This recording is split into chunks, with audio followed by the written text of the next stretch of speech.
Chapter 2. Not a car. "It's brilliant," said Amy, going up the ramp into the van a few days later. "I'm glad you like it," said Susie. "I love it," said Amy.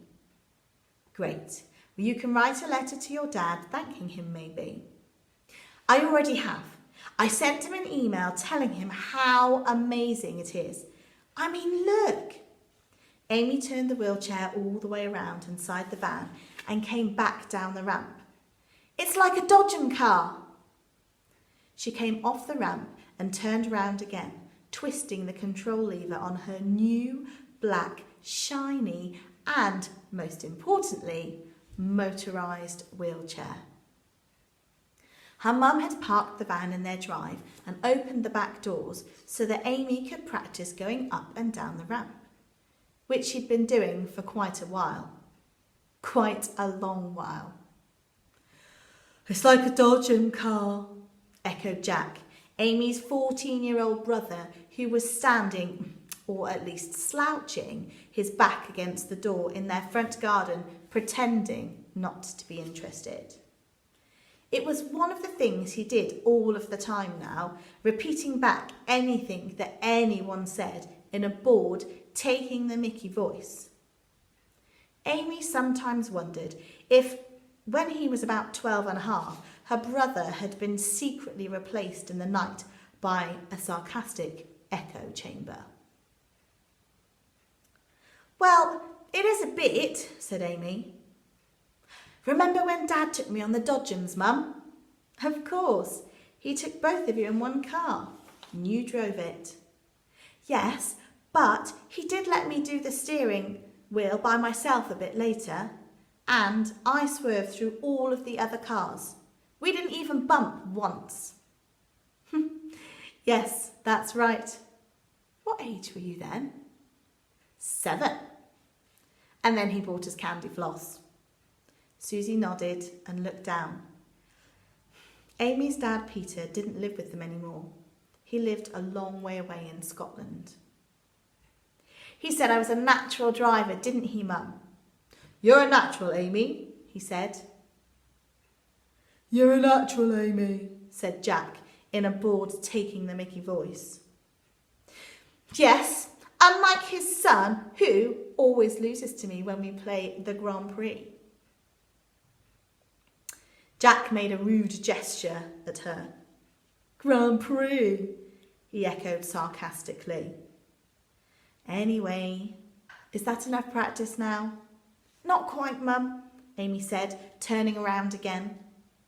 "I love it, but I just want to see what else it can do. I just want to see how it corners, how it steers.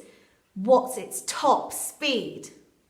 "How it corners, how it steers, what's its top speed?" "Jack, stop doing that," said Susie. "It's tiresome." "Well," said Jack, finally speaking in his own voice, which sounded to Amy as if someone was convinced they knew absolutely everything, even though he was only 2.5 years older than her. "Come on, it's a wheelchair. It's not like it's fast or anything." "It's a Mobilicon XR207, said Amy. "It uses technology from their go-karts. It has a 5-horsepower engine." "Okay, show me its top speed then," said Jack. Amy pushed the lever on the right-hand arm of the chair forward. The chair went down the drive. Not, it must be said, very fast. "See," said Jack, "it's not exactly an Aston Martin DB5, is it?" This made Amy stop. She looked down. I know it's not an Aston Martin DB5, she said quietly. Susie frowned. "Oh, shush, Jack. If Amy wants to have fun pretending her new wheelchair is like a car, then let her." This did the trick. It shut Jack up, but actually, even though her mum didn't mean to, it also made Amy feel kind of worse. It made her feel that, well, that was exactly what she was doing. Just having a babyish game of pretend. And at the end of the day, Jack was right. It wasn't a car. It was just a wheelchair. But then, Amy had an idea. So that's the end of our reading for day 2. Quite exciting. Brand new wheelchair. But what's going to happen next? What do you think Amy's idea is?